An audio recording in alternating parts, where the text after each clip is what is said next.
কি গো? Bengali funny short video. আমি তোমার জন্য একটা গল্প লিখেছি। জয় বাংলা। এই কি গল্প? এই খাতার মধ্যে এখন বসে বসে আমি আর তুমি একটা গল্প লিখলাম। পরে শুনি। না না, এখন শোনো না, শোনো। আমি আর তুমি দুজন মিলে ঘোড়ার পিঠে চেপে দুর্গের দিকে যাচ্ছি, বুঝতে পেরেছো?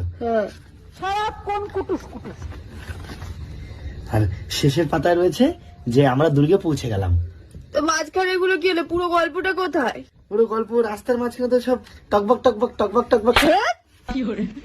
এই মাঝ রাতে উঠে যা ইচ্ছা তাই। যেতে সময় লাগবে না, যেতে সময় লাগবে তো।